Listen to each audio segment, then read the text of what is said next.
علیکم ورحمۃ اللہ وبرکاتہ. إن الحمد لله نحمده ونستعينه ونستغفره ونعوذ بالله من شرور أنفسنا ومن سيئات أعمالنا. من يهده الله فلا مضل له ومن يضلله فلا هادي له. وأشهد أن لا إله إلا الله وحده لا شريك له وأشهد أن محمدا عبده ورسوله. يا أيها الذين آمنوا اتقوا الله حق تقاته ولا تموتن إلا وأنتم مسلمون. يا أيها الناس اتقوا ربكم الذي خلقكم من نفس واحدة وخلق منها زوجها وبث منهما رجالا كثيرا ونساء واتقوا الله الذي تساءلون به والأرحام إن الله كان عليكم رقيبا. يا أيها الذين آمنوا اتقوا الله وقولوا قولا سديدا يصلح لكم أعمالكم ويغفر لكم ذنوبكم ومن يطع الله ورسوله فقد فاز فوزا عظيما. أما بعد فأعوذ بالله من الشيطان الرجيم. بسم الله الرحمن الرحيم. هو الذي بعث في الأميين رسولا منهم يتلو عليهم آياته ويزكيهم ويعلمهم الكتاب والحكمة وإن كانوا من قبل في ضلال مبين. رب اشرح لي صدري ويسر لي أمري واحلل عقدة من لساني يفقهوا قولي رب زدني علما. آمين. حمد و ثنا، کبریائی، بڑائی، تعریف و توصیف سب کچھ اکیلے اللہ رب العالمین کی لائق و زیبا. اللہ کی رحمتیں و برکتیں نازل ہوں انبیاء کرام پر، خصوصاً آخری نبی جناب محمد رسول اللہ صلی اللہ علیہ وسلم پر، صحابہ کرام پر اور قیامت تک آنے والے مومنین پر.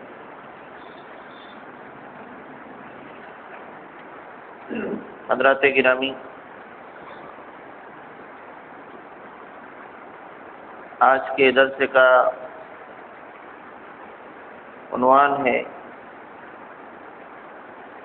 مدنی دور کا آغاز، نئی فضا اور نئے حالات.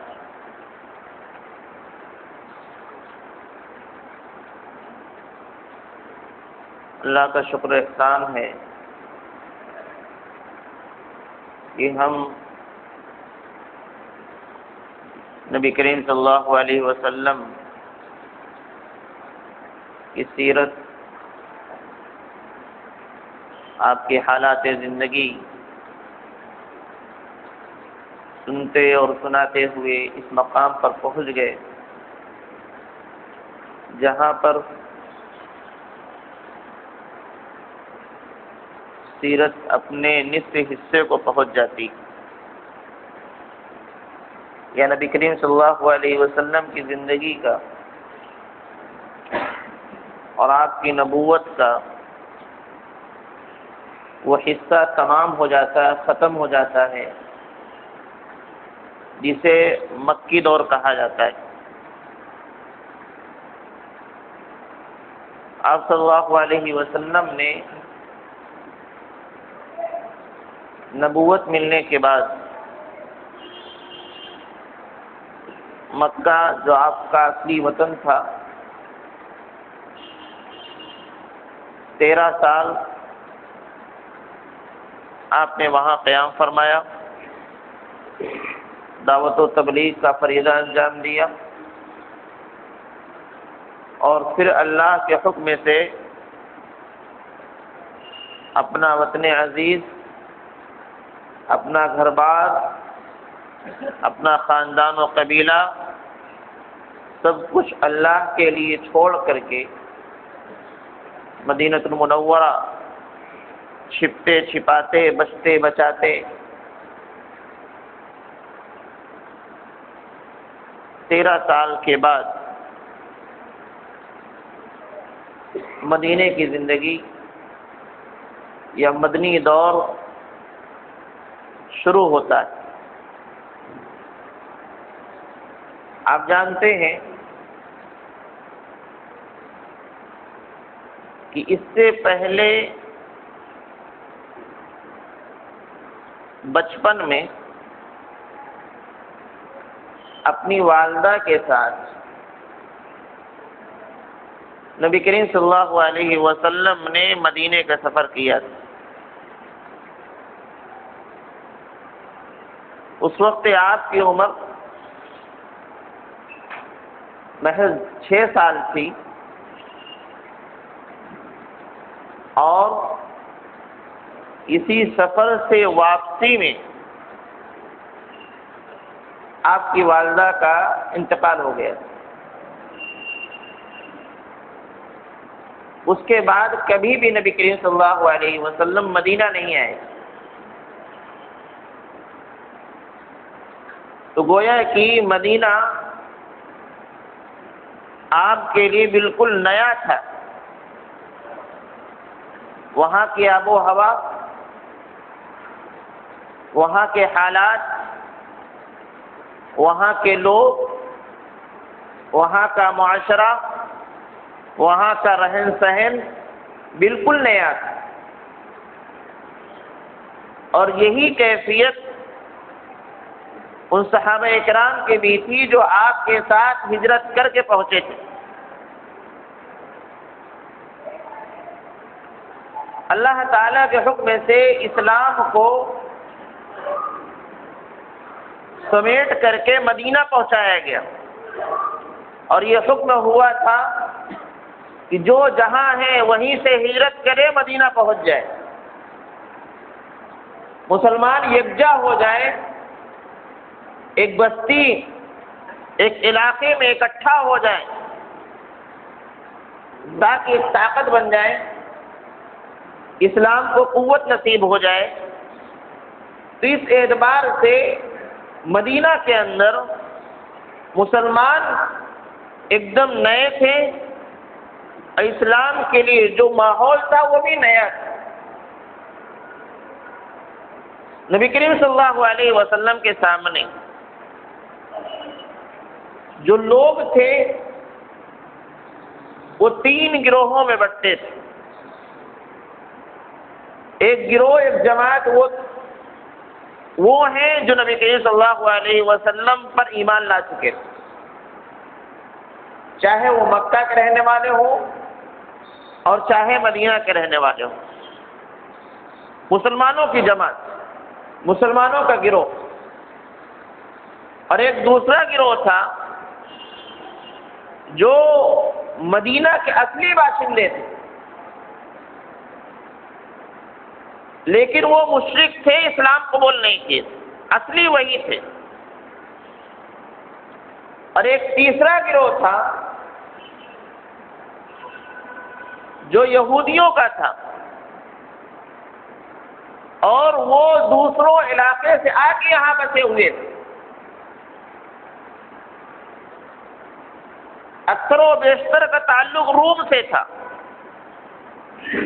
وہاں کے جبر و ظلم و تشدد اور ستم سے بچ کر کے وہ آ کے یہاں آباد ہو گئے تھے۔ یہ 3 قسم کا گروہ تھا جو نبی کریم صلی اللہ علیہ وسلم کے سامنے، جن سے آپ کا سابقہ ہو رہا تھا، جن سے آپ کا سامنا ہو رہا تھا۔ ایک مسلمانوں کا، ایک مدینہ کے اصلی باشندوں کا جو مسلمان نہیں ہوئے تھے، اور ایک یہودیوں کا، اور تینوں کے حالات الگ الگ تھے۔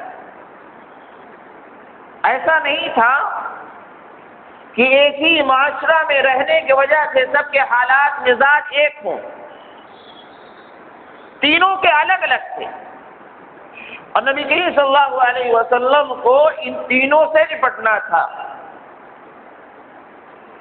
جہاں تک بات مسلمانوں کی ہے تو مسلمانوں میں 2 جماعت تھی،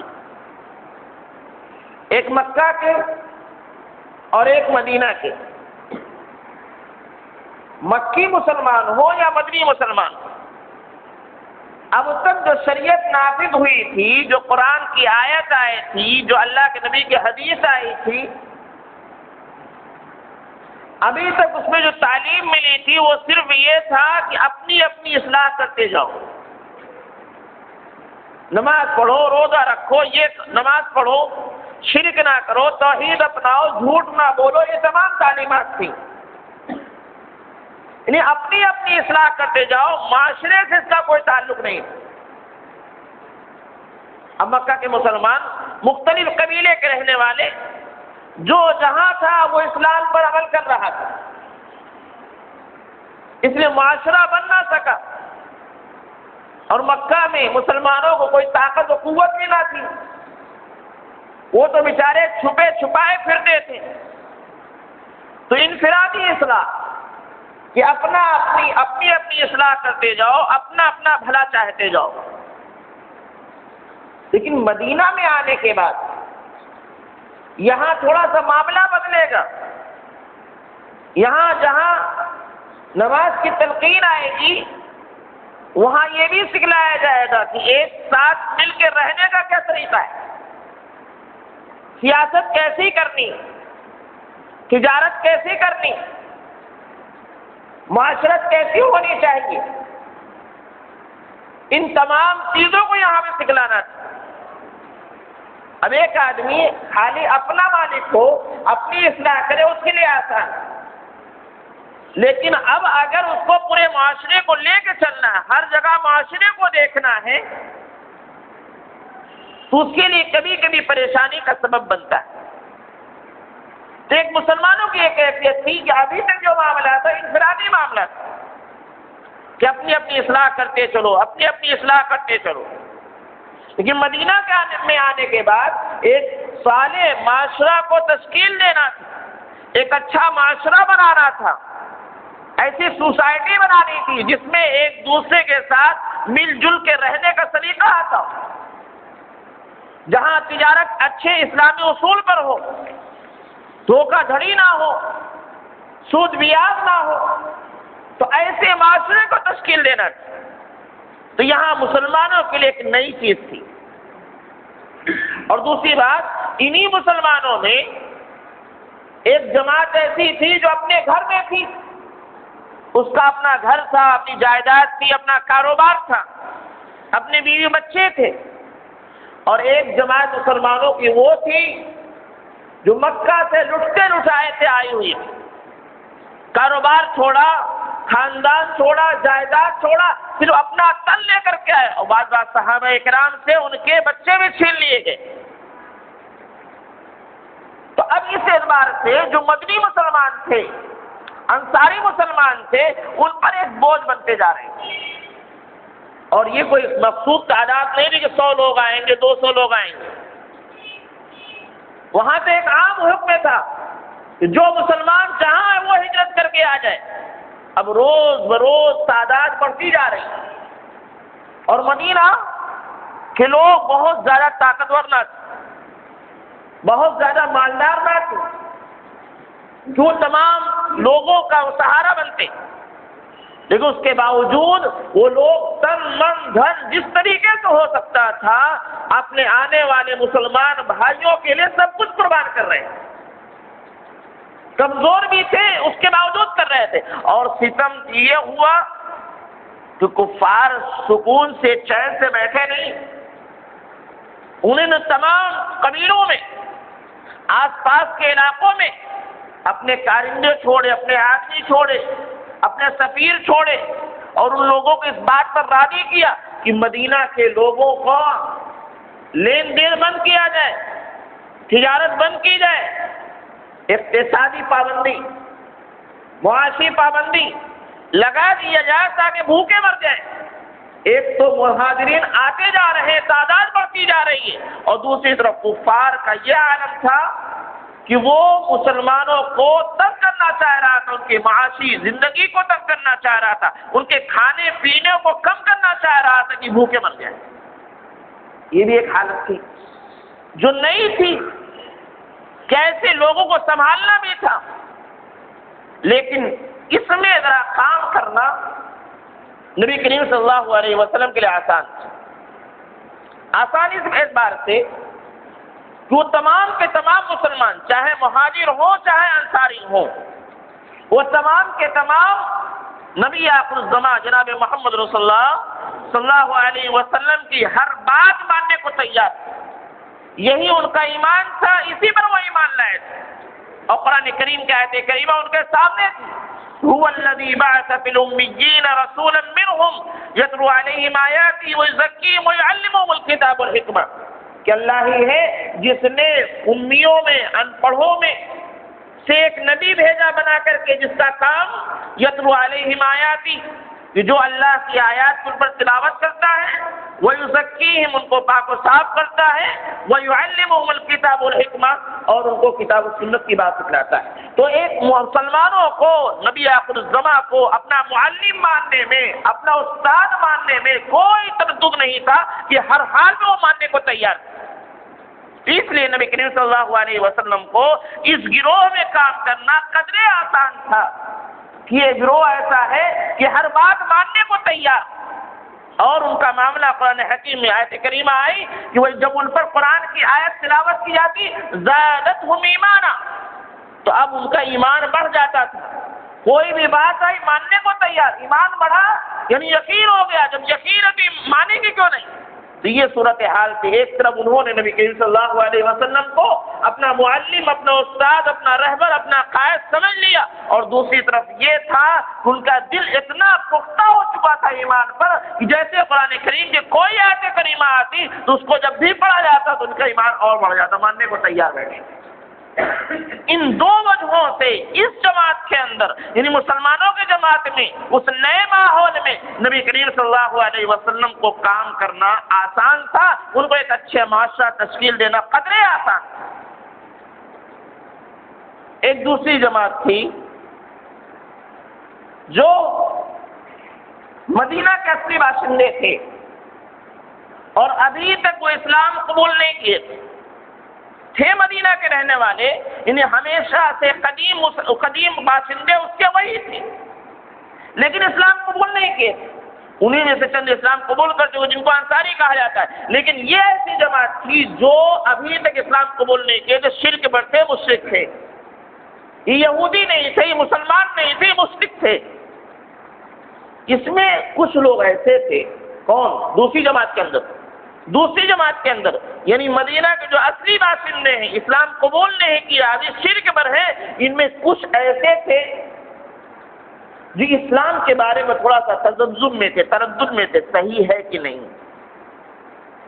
وہ آگے کے حالات کو دیکھ رہے تھے کہ آگے جیسے ہوگا ویسا کر جائیں گے۔ تو جو ایسے لوگ تھے ان سے بھی کوئی تکلیف نہیں تھی، ان کا معاملہ یہ تھا کہ یہ خود آگے کے حالات کو دیکھ رہے تھے، اگر معاملہ صحیح ہوگا تو مان لیں گے، غلط ہوگا تو چھوڑ دیں گے۔ تو نہ نفرت ہے، نہ عداوت ہے، نہ حمایت ہے، نہ نصرت ہے، کچھ نہیں ہے۔ یہ صرف حالات دیکھ رہے ہیں، جدھر کروٹ بدلے ادھر ہم چلے جائیں گے۔ لیکن انہی مشرکوں میں سے، مدینہ کے اصلی باشندوں میں سے ایک جماعت، ایک گروہ ایسی تھی جو شرک پر تھی اور نبی کریم صلی اللہ علیہ وسلم سے نفرت، عداوت، بغض، حسد رکھتی تھی، مسلمانوں کے خلاف پلاننگ کیا کرتی تھی، جن کا سردار عبداللہ بن ابی، منافقوں کا سردار تھا۔ شروع میں یہ اسلام تو قبول نہیں کیا، لیکن نفرت کا علل اعلان اظہار بھی نہیں کیا۔ حالات دیکھ رہا تھا، بسا اوقات کسی موقع پر اس نے اظہار بھی کر دیا، موقع ملتا ہے تو چھوڑتا نہیں تھا۔ اسی میں سے واقعہ ہے کہ اللہ کے نبی صلی اللہ علیہ وسلم ایک دن اپنے گدھے پہ سوار ہو کے جا رہے ہیں، ایک جماعت بیٹھی ہوئی تھی، ایک محفل لگی ہوئی تھی، اس میں مسلمان بھی تھے اور ایسے مشرک بھی تھے۔ جب اللہ کے نبی صلی اللہ علیہ وسلم وہاں سے گزرے اور لوگوں کو سلام کیا تو عبداللہ بن ابی نے کہا، اے محمد اپنے سواری کو دور رکھو، اس کے بدبو آ رہی ہے، تم یہاں لے کے چلے آئے، گھر تو غبار پر پڑ رہا ہے۔ یہ نفرت کا اظہار تھا، صحابہ نے بھانپ لیا، اس کو برا بھلا کہا، معاملہ یہاں تک پہنچا کہ لڑائی جھگڑا نہ ہو جائے، اللہ کے نبی صلی اللہ علیہ وسلم نے بیچ بچاؤ کر دیا۔ تو یہ ایسی جماعت تھی جو کھل کر کے سامنے تو نہیں آتی تھی، لیکن نفرت و عداوت اس کے دل میں بیٹھی ہوئی تھی اور کبھی بھی موقع ملتا تھا تو اظہار کر دیا کرتی تھی۔ لیکن جب 2 سال کے بعد اللہ تعالیٰ نے مسلمانوں کو جنگ بدر میں فتح دی، مشرکوں پر فتح دی، تو یہ گھبرا اٹھے۔ یہ دوسری جماعت جو تھی اس میں سے وہ لوگ جو بغض و حسد رکھتے تھے لیکن اظہار نہیں کرتے تھے وہ گھبرا اٹھے، تو اس پر کیا کیا انہوں نے کہ لگتا ہے کہ مسلمان غالب آ جائیں گے، تو چھپ کر کے کفر کو اپنے دل میں باقی رکھتے ہوئے انہوں نے اسلام کا اظہار کر دیا کہ مسلمان ہوں گے، اور اس کے بعد ہمیشہ جب بھی موقع پائے اسلام لانے کے باوجود، اسلام کا اعلان کرنے کے باوجود مسلمانوں کی تکلیف پہنچانے کے لیے کوشش کرتے رہے۔ کتنی جماعت کی بات ہوئی؟ کتنی جماعت کی بات ہوئی؟ کیسے تین ہو گئی؟ دو جماعت، اور دونوں میں دو جماعت، ایک مسلمانوں کی جماعت، ان میں جو دو جماعت، ایک مکی ایک مدنی، ایک مہاجر ایک انصار، اور دوسری جماعت وہ ہے جو مدینہ کے اصلی باشندے ہیں لیکن شرک برہم اسلام قبول نہیں کی۔ اس میں صرف دو طرح کے لوگ ہیں، بعض وہ ہیں جو صرف دیکھ رہے ہیں کہ آگے کیا ہونے والا ہے، جیسا ہوگا ویسے ہو جائیں گے۔ یہ لوگ نبی سے نفرت نہیں کرتے تھے، عداوت نہیں کرتے، بغض و حسد نہیں تھا، اور حمایت سے نہیں کرتے تھے۔ اور انہی میں سے دوسری والی جماعت میں سے ایک گروہ ایسا تھا جو بغض و حسد رکھتی تھی، عداوت رکھتی تھی، نبی کے مخالفت کیا کرتی تھی لیکن ہمیشہ نہیں۔ اور اس کی بھی ایک وجہ تھی، عبداللہ بن ابی والی جو جماعت تھی، اصلی باشندوں میں سے جو جماعت تھی، اس کی وجہ یہ تھی کہ نبی کریم صلی اللہ علیہ وسلم کے مدینہ آنے سے پہلے تمام مدینہ کے لوگوں کا اتفاق ہو گیا تھا، ابھی تک وہ آپس میں لڑتے ہوئے آ رہے تھے لیکن وہ اتفاق کر لیے تھے کہ اب آگے چل کر کے عبداللہ بن ابی کو اپنا بادشاہ بنائیں گے، اور اس کے لیے مکمل تیاری ہو رہی ہے۔ اس کا تاج موتیوں سے، مونگے سے تیار کیا جا رہا تھا، یعنی پوری بادشاہت کی تیاری تھی، اور اس موقع میں اللہ کے نبی صلی اللہ علیہ وسلم کی آمد ہو گئی۔ جب نبی صلی اللہ علیہ وسلم مدینہ پہنچے تو لوگوں کی توجہ آپ کی طرف ہو گئی اور وہ معاملہ ٹل گیا۔ اب اس شخص کو یہی تکلیف تھی کہ ان کے آنے کی وجہ سے میری بادشاہت چلی گئی۔ بادشاہت آتے آتے، تاج رکھتے رکھاتے یوں ہم سے چھین لیا گیا، ان کے آنے کی وجہ سے، اس لیے وہ نفرت کر رہے تھے، اور آگے ہمیشہ جب بھی موقع پایا اسلام کو نقصان پہنچانے کی کوشش کر رہے تھے۔ یہ دشمن، یہ جماعت اسلام کی سب سے خطرناک دشمن تھی، جس کو کہا جائے کہ آستین کے سانپ کی حیثیت رکھتے تھے کہ اپنے میں گھل مل کے رہ رہے ہیں، تمام راز کو جان رہے ہیں اور پھر اس کے بعد پلاننگ کر رہے ہیں۔ یہ بھی نئی جماعت تھی، نئے حالات تھے نبی کریم صلی اللہ علیہ وسلم کے۔ ابھی تک مکہ میں ایسے حالات نہیں تھے کہ کوئی ایسا گروہ ہو جو کھل کے سامنے نہ آتا، اپنے اندر تو دشمنی عداوت رکھے اور آگے سامنے آ کر کے محبت کی بات کرے۔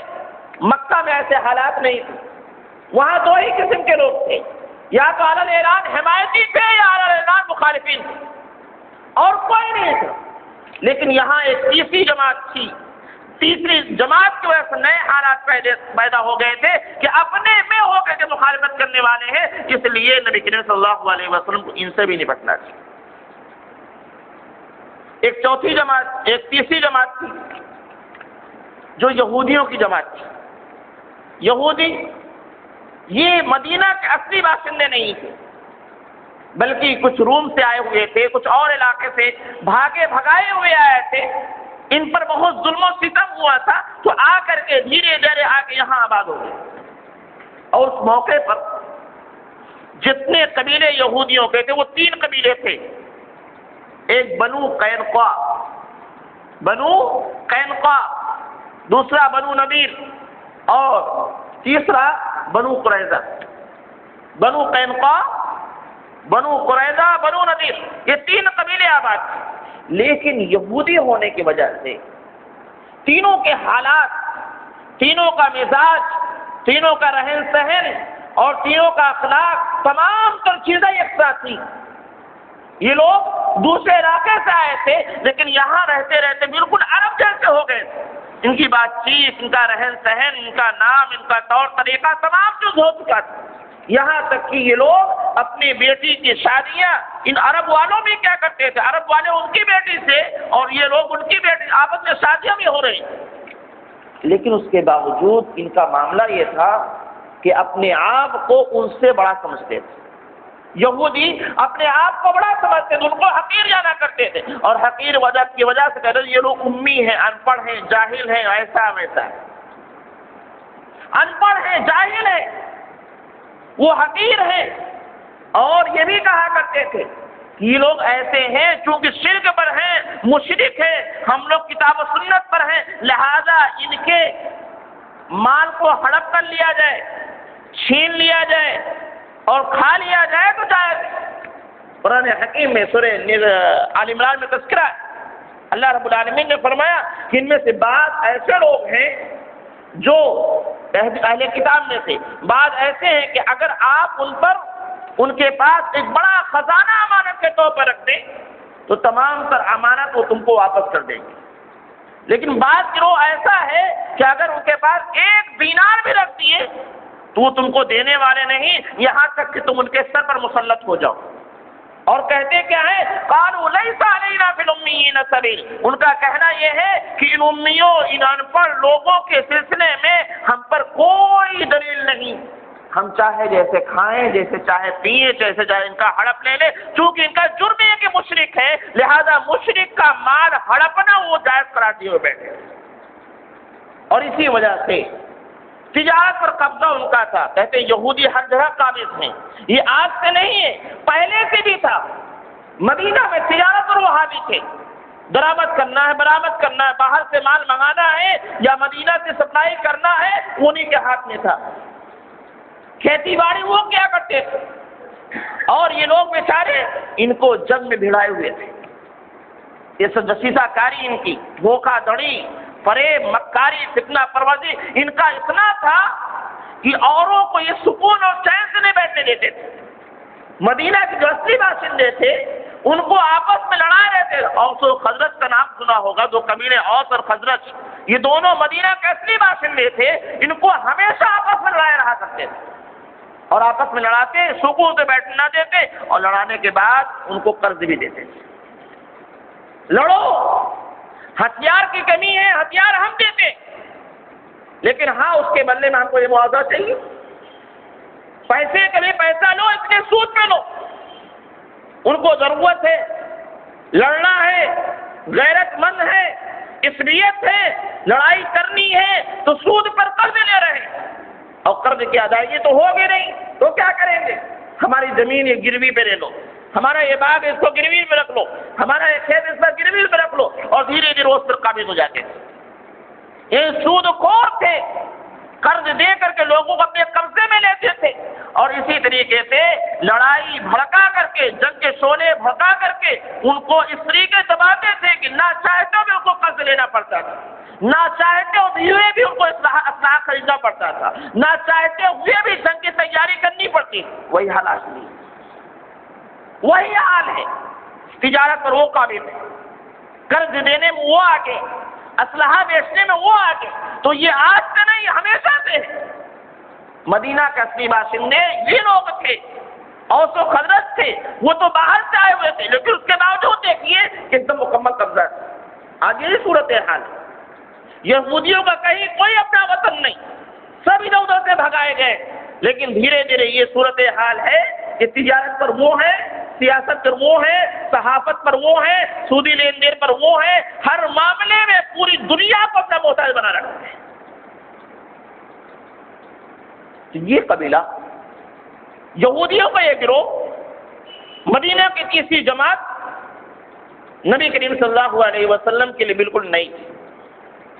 اس کا معاملہ یہ تھا، جس دن سے سنا تھا وہ آخری نبی آنے والے، تو اس نبی کے انتظار میں یہ پہلے سے تھے، وہ نبی ہم کو ملے تو ہم پر ایمان لائیں، اور باقاعدہ کفار سے کبھی لڑائی جھگڑا ہوتی تو یہ کہا کرتے تھے کہ ہم میں ایک نبی آنے والا ہے، جب وہ نبی آئے گا تو اس پر ہم ایمان لائیں گے اور اس کے ساتھ مل کر کے تم پر ہم حملہ کریں گے۔ لیکن جب انہوں نے سنا کہ وہ نبی بنی اسرائیل میں نہیں آیا، بنی اسماعیل میں آیا، مکہ میں آ چکا ہے، تو ان کے دل میں کسبیت جاگی کہ نبی تو وہی ہے جو آخری نبی آنے کا وعدہ اللہ تعالیٰ نے کیا تھا، جو تمام انبیاء نے گنا وہی نبی ہے، لیکن چونکہ ہمارے قبیلے خاندان میں نہیں آیا اس وجہ سے ایمان نہیں لائے۔ اور دو واقعہ اس پر کس طریقے سے ان کے اندر نفرت تھی، نبی سے نفرت، عداوت، حق جان کر کے، پہچان کر کے کہ سچائی یہی ہے، آخری نبی یہی ہے، ایمان لانا چاہیے، اس کے باوجود ایمان نہ لائے، اور نفرت و عداوت کس قدر۔ دو واقعہ، اللہ کے نبی جناب محمد رسول اللہ صلی اللہ علیہ وسلم کی بیوی حضرت صفیہ اللہ تعالیٰ عنہ، وہ یہودیوں میں سے تھی، ایک جنگ کے موقع پر نبی کریم صلی اللہ علیہ وسلم کے پاس آئی، آپ نے انہیں آزاد کیا، ان سے آپ نے نکاح کیا۔ وہ ایک واقعہ بیان کرتی کہ میں چھوٹی تھی، اس دوران میرا حال تھا کہ میں خاندان کی سب سے چہیتی بچی تھی، میرے باپ ہو یا میرے چچا ہو، اگر کئی بچے کھیل رہے ہو تو سب سے پہلے لوگ مجھ کو لپک اٹھا لیا کرتے تھے۔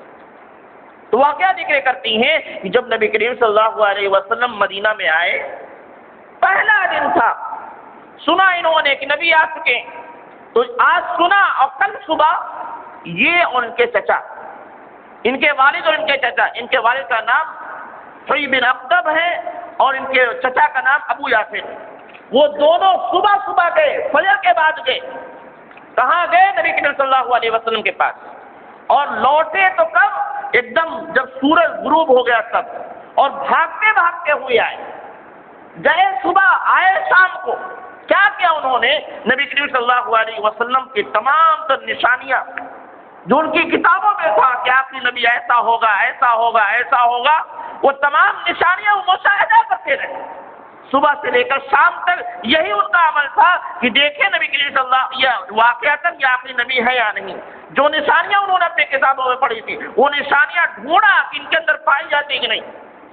جب معاملہ شام تک ہو گیا تو بھاگتے ہوئے آئے، اور جب پہنچے کہتی ہیں میں ان کے سامنے آئی، لیکن آج کسی نے مجھ کو نہیں اٹھایا۔ اس سے پہلے یہ ہوتا تھا کہ میں سامنے آتی تو محبت سے مجھ کو اٹھا لیا کرتے تھے گود میں، لیکن آج میری طرف کسی نے توجہ ہی نہ دی۔ اتنے میں کیا سنتی ہوں کہ میرے چچا ابو یاسر میں میرے والد حوی بن اختر سے کہتے ہیں کہ کیا وہ وہی ہیں؟ کیا وہ وہی ہیں؟ تو کہتے ہیں یہ چچا کا سوال تھا، کیا وہ وہی ہیں؟ تو میرے والد نے کہا کہ ہاں یہ وہی۔ پھر ان کے چچا نے کہا کہ کیا تم نے ٹھیک ٹھیک پہچانا ہے؟ نہیں غور کر لیا ہے کہ ابھی کچھ شک و تردد ہے؟ کہا میں نے بہت اطمینان کے ساتھ غور سے تمام نشانیاں مشاہدہ کی وہی۔ تو کہا اچھا بتاؤ اب کیا خیال؟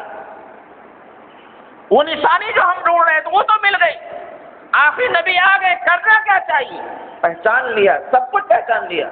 کہا ان کے والد نے کہا عداوت، اللہ کی قسم عداوت اور بغض و حسد جاری رہے گی جب تک میرا انتقال نہ ہو جائے۔ وجہ کیا ہے؟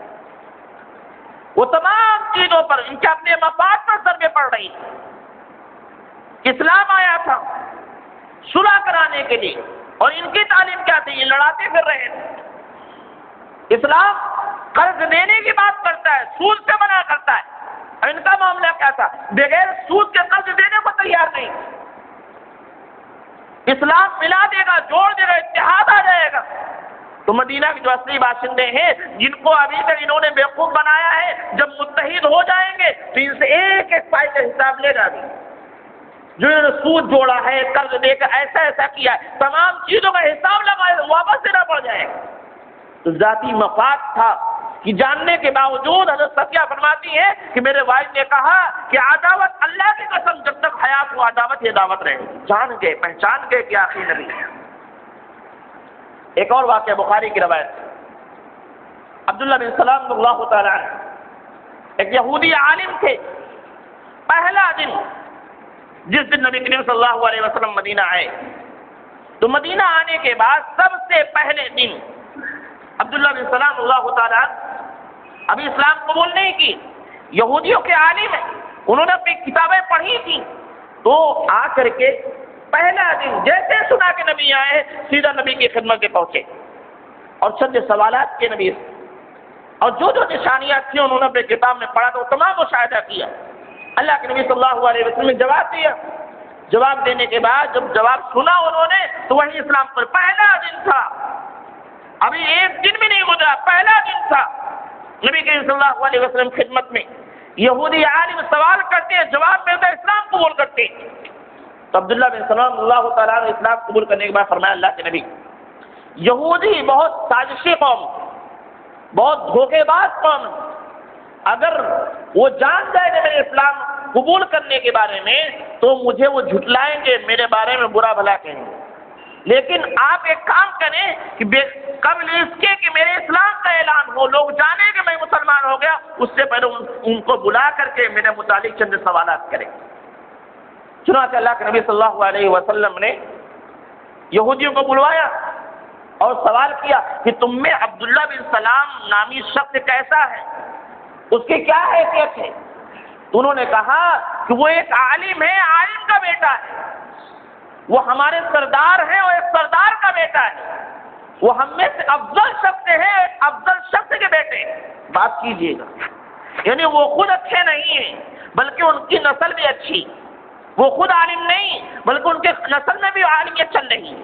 وہ سب سے افضل خود نہیں بلکہ ان کے نسل میں آبا و اجداد بھی سب سے افضل تھے. تو یہ ان کی وہ شخصیت ہے. تو اللہ کے نبی صلی اللہ علیہ وسلم نے پوچھا کہ اگر وہ اسلام قبول کر لیں تو انہوں نے کہا کہ اللہ ان کو اس سے بچائے، اللہ ان کو اس سے بچائے. اتنا سننا تھا کہ عبداللہ بن سلام اللہ تعالیٰ وہیں چھپے تھے اور نکلے اشہد ان لا الہ الا اللہ پڑھتے ہوئے. ابھی تک یہی قوم جو کہا تھا کہ ہم میں سب سے بہتر ہے، سب سے بہتر باپ کا لڑکا ہے، فوراً کہا ھذا شرنا وابن شرنا، یہ ہم میں سے سب سے شریر بدتمیز خراب شخص ہے اور ہم میں سے سب سے خراب شخص کا بیٹا ہے. فوراً بدل گئی.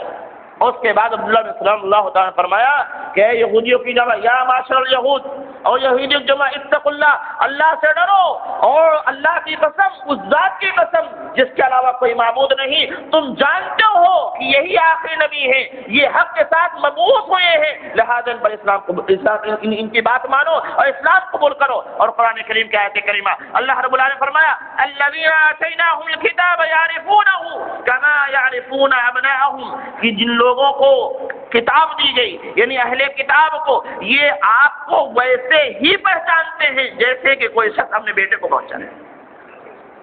باپ اپنے بیٹے کو پہچانتا ہے، اس میں اس کو شک نہیں ہوتا. تو کہا جتنا کوئی شخص اپنے باپ کو بیٹے کو پہچانتا ہے اتنا ہی یہودی آپ کو پہچان رہے کہ آپ حق پر ہو. لیکن الذین آتیناہم الکتاب یعرفون کما یعرفون ابناءہم وان فریقا منہم لیکتمون الحق وهم یعلمون، لیکن ان میں سے ایک جماعت ایسی ہے جو جاننے کے باوجود حق کو چھپاتی. یہ تیسرا گروہ تھا جس کو اپنے مفاد جانتے بوجھتے ہوئے حق کا اعلان نہیں کر رہی ہے، جانتی یہ حق ہے لیکن نہیں مان رہی کیونکہ اس کے دنیاوی مفاد ہیں، دنیاوی اغراض ہیں، دنیاوی مقاصد ہیں، دنیا کے فائدے ہیں. اس کی وجہ سے حق جان کر کے اسلام قبول نہیں کر رہے اور یہ اپنے دل میں بغض و حسد عداوت رکھ رہے ہیں. تو نبی کریم صلی اللہ علیہ وسلم کے سامنے جو حالات تھے ان تین طرح کی قسم کے لوگوں کے مطابق اس طرح کے حالات تھے. ایک تو مسلمانوں کی جماعت تھی جن کے متعلق آپ کا معاملہ صرف اتنا تھا کہ وہ تمام مسلمان ابھی تک مختلف علاقے میں تھے، یکجا ہوئے تھے، ابھی تک انفرادی اصلاح کی بات ہو رہی تھی، اب معاشرتی اصلاح کی بات ہوگی.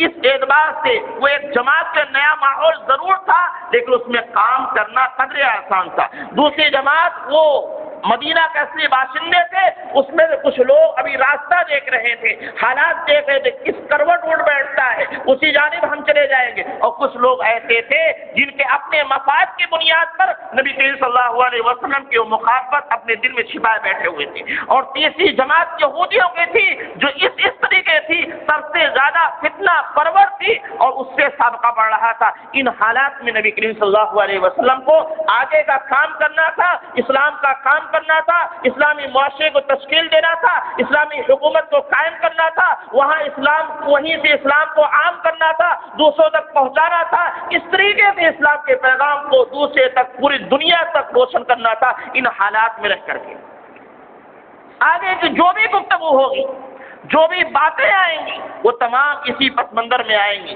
جو بھی کلام ہوگا، جو بھی گفتگو کی جائے گی، جو بھی احکام صادر ہوں گے، ان تینوں حالات کو سامنے رکھ کر کے شریعت کے احکام ہوں گے. بہرحال یہ نئے حالات، نئی فضا، چند ایسی چیزیں ہیں جس پر توجہ دلانا ضروری ہے کہ انسان ان تینوں جماعتوں میں سے جو ایک چیز سامنے آئی کہ انسان کبھی کبھی ایسا ہوتا ہے کہ جب اس کے سامنے اپنے دنیاوی فائدے ہوتے ہیں، دنیاوی اغراض ہوتے ہیں، دنیا کا منافع ہوتا ہے، تو اس کے لیے وہ آخرت کو چھوڑ دیتا ہے جاننے کے باوجود. انہوں نے چھوڑا، یہودیوں نے چھوڑا، عبداللہ بن ابی نے چھوڑا، تمام لوگوں نے چھوڑا، محض کس بنیاد پر؟ دنیاوی فائدہ. عبداللہ بن ابی اس لیے کہ بادشاہت جا رہے اس لیے ماننے کو تیار نہیں، مخالفت پر آ گیا.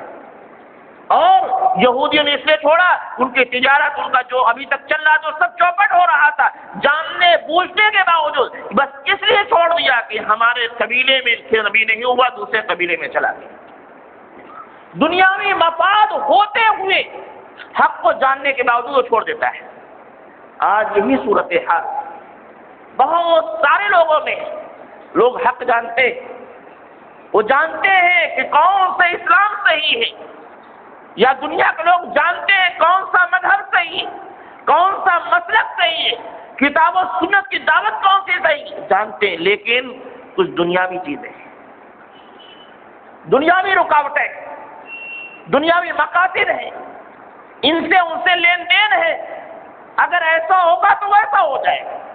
اور وہ تو دور کی بات ہے، ہم جانتے ہیں کہ سچ اسلام ہے، جھوٹ اسلام کے خلاف، لیکن ہم صرف دنیاوی مفاد کے لیے، دنیاوی فائدے کے لیے سچ کو چھوڑ دیتے ہیں اور جھوٹ کو اپنا لیتے ہیں. سچ کو چھوڑ دیتے ہیں، جھوٹ کو اپنا لیتے ہیں. ہم جانتے ہیں کہ سود حرام ہے، لیکن صرف دنیاوی مقاصد کے لیے، دنیاوی فائدے کے لیے جانتے بوجھتے ہوئے اس کو چھوڑ دیتے ہیں. سوال یہ ہے کیا یہ مسلمانوں کا طرز عمل ہے؟ کیا اسلام کی تعلیم ہے؟ بلکہ اچھی طرح معلوم ہے کہ یہ ہمارا اور آپ کا نہیں، کسی مسلمان کا نہیں، کسی کلمہ پڑھنے والے کا نہیں، بلکہ یہودیوں کا طرز عمل تھا جو دنیاوی مقاصد کے پیش نظر حق کو جھٹلایا کرتے تھے، نبی کو جھٹلایا کرتے تھے. محض اس بنیاد پر ان کے دنیاوی مقاصد جا رہے تھے اور نبی ان کے قبیلے سے نہیں اسے چھوڑ رہے تھے. ایک اور چیز یہودیوں کی بات تھی کہ وہ لوگ کہا کرتے تھے کہ یہ مدینہ کے جو اصلی باشندے ہیں یہ مشرک ہیں، اور مشرک جو بھی ہو اس کا مال ہڑپنا جائز. قالوا لیس علینا فی الامیین سبیل، کہا کرتے تھے کہ ان امیوں کے متعلق ہم سے کوئی پوچھ تچھ نہیں ہوگی. کسی بنیاد پر ان کا ہڑپ لیتے تھے، دبا لیتے تھے، سود بڑھا لیا کرتے تھے، حساب و کتاب غلط کر دیا کرتے، وہ تمام چیز تھا. محض بنیاد یہ مشرک ہے. کیا کوئی شخص مشرک ہو اور اس کی چیز ہم ہڑپ لیں اور ہم سے کوئی سوال نہ ہوگا؟ یہ ایسا نہیں.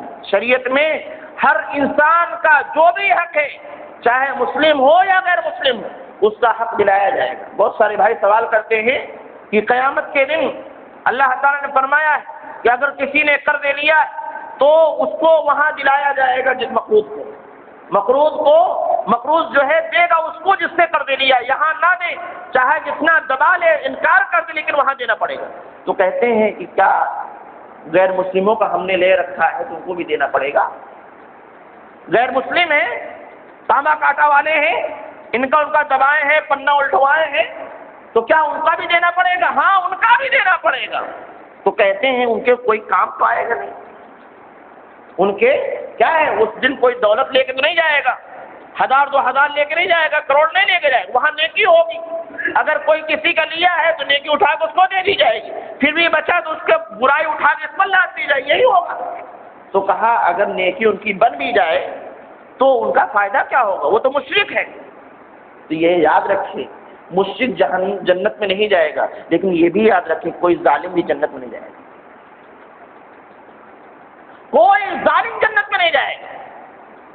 جنت میں جو بھی جائے گا اس ظلم سے پاک ہوگا، اس کے کام آئے نہ آئے، لیکن اس کی وجہ سے آپ کی نیکیاں کم ہوئی یا اس کی برائیاں آپ پر آ گئی تو آپ کو جہنم میں جانا پڑے گا۔ یہ مت بولیے جیسے مشرک جنت میں نہیں جائے گا ویسے ظالم بھی جنت میں نہیں جائے گا۔ ظلم سے پاک صاف کر کے پھر جنت اللہ بھیجے گا۔ آپ مومن ہو، کلمہ پڑھ تو ٹھیک ہے جنت میں جائیں گے، لیکن ظلم سے صاف کر کے۔ اور ظلم کی صفائی کہاں؟ حقوق اللہ ہے تو اللہ خود معاف کرنے والا ہے، لیکن حقوق العباد ہے تو اللہ نہیں معاف کرے گا۔ وہ بندہ معاف کرے یا پھر اس کی سزا بھگتو، یہی ہے اچھا۔ اور یہ بھی تو ہے ایک ایسا مسلک، ایسا جماعت، ایسی گروہ بھی ہے جو کہتی ہے ہندوستان دارالحرم ہے، یہاں سود کھانا جائز ہے۔ ہندوستان دارالحرم ہے اور یہاں سود کھانا جائز۔ معاف کیجیے گا، شریعت اسلامیہ نے ہمیں سود کسی بھی صورت میں جائز قرار نہیں دی۔ دارالحرم ہو، دارالاسلام ہو، دارالامن ہو، کیا اور ہندوستان دارالحرم نہیں، یاد رکھیے گا۔ اور جو لوگ فتویٰ دیتے ہیں ان کو سوچنا چاہیے کہ اسلام کی تعلیم نہیں، سود ہر حال میں حرام ہے، چاہے جہاں کوئی بھی ہو، چاہے مومن کا ہو چاہے مشرک کا ہو۔ یہ شیوا مسلمان کا نہیں ہو سکتا، یہودیوں کا تھا، وہ کہا کرتے تھے قالوا لیس علینا فی الامیین سبیل۔ ان کا یہی سوچ تھی کہ یہ مشرک ہے، ان کا ہڑپ لو کوئی بات نہیں، یہ مشرک ہیں، ان کا ہڑپ لو کوئی بات نہیں۔ یہی معاملہ تو یہ ہوا کہ دارالحرم ہے، سود کھاؤ جائے، غلط بات ہے۔ یہودیوں کا طرز عمل ہے، مسلمانوں کا نہیں۔ اور شریعت اسلامیہ پوری کھنگاڑ ڈالو، انہی علماء سے آپ ریکویسٹ کریں کہ ذرا ہمیں کوئی ایک دلیل بتائیں، ایک اشارہ بتائیں جس میں یہ بات آ رہی ہو کہ سود فنا جگہ کھانا جائے، کہیں کوئی بتا دے۔ تو یہ مسلمانوں کا سیوا نہیں، یہودیوں کا سیوا ہے۔ مسلمانوں کا سیوا کیا ہے؟ هو الذی بعث فی الامیین رسولا منہم، اپنے رسول کو اپنا معلم مانتے ہیں، اور جب ان پر کوئی قرآن کریم کی آیت کریمہ تلاوت کی جاتی ہے تو فوراً ان کا ایمان تازہ ہو جاتا ہے اور عمل کرنے میں تیار ہو جاتے ہیں۔ اللہ تعالیٰ ہمیں کرنے عمل کی توفیق دے، ہم تمام کو کتاب و سنت کے مطابق زندگی گزارنے والا بنائے۔ العالمین ہم جن بھی حالات میں ہیں ان حالات میں اسلام کا کام کرنے والا بنا، تبلیغ کا کام کرنے والا بنا۔ الہی نبی کریم صلی اللہ علیہ وسلم کے سنت کو، طریقوں کو، منہج کو اپنانے والا بنا۔ آمین رب العالمین۔ السلام علیکم۔